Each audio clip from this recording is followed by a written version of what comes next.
আসসালামু আলাইকুম রহমতুল্লাহ। আমাদের এক ভাই জানতে চেয়েছেন যে মুক্তাদি যদি ইমাম সাহেবকে রুকুতে না পায় সেক্ষেত্রে কি মুক্তাদি ইমাম সাহেবের সাথে সেজদা করতে পারবে?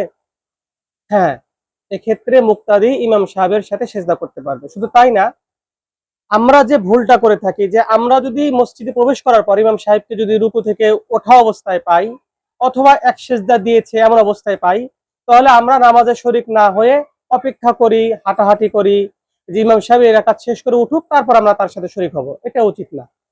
আমরা যদি ইমাম সাহেবকে এক সেজদা দেওয়ার পরেও পাই তাহলে আমরা মসজিদে গিয়ে নিয়ত করে তাকবীরে তাহরিমা বলে আমরা দ্বিতীয়বার আবার আল্লাহু আকবার বলে আমরা সেজদায় যাব এবং ইমাম সাহেবের সাথে এক সেজদা হলেও সেটা আমরা আদায় করব।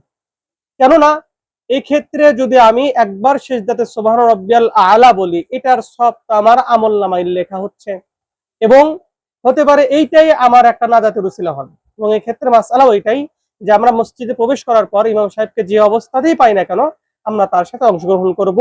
হাঁটাহাঁটি, অপেক্ষা বা চলাফেরা এগুলো আমরা করব না। আল্লাহ জাল্লা শানু আমাদেরকে এই বিষয়গুলোকে খেয়াল করার তৌফিক দান করুন। আসসালামু আলাইকুম ওয়া রাহমাতুল্লাহ।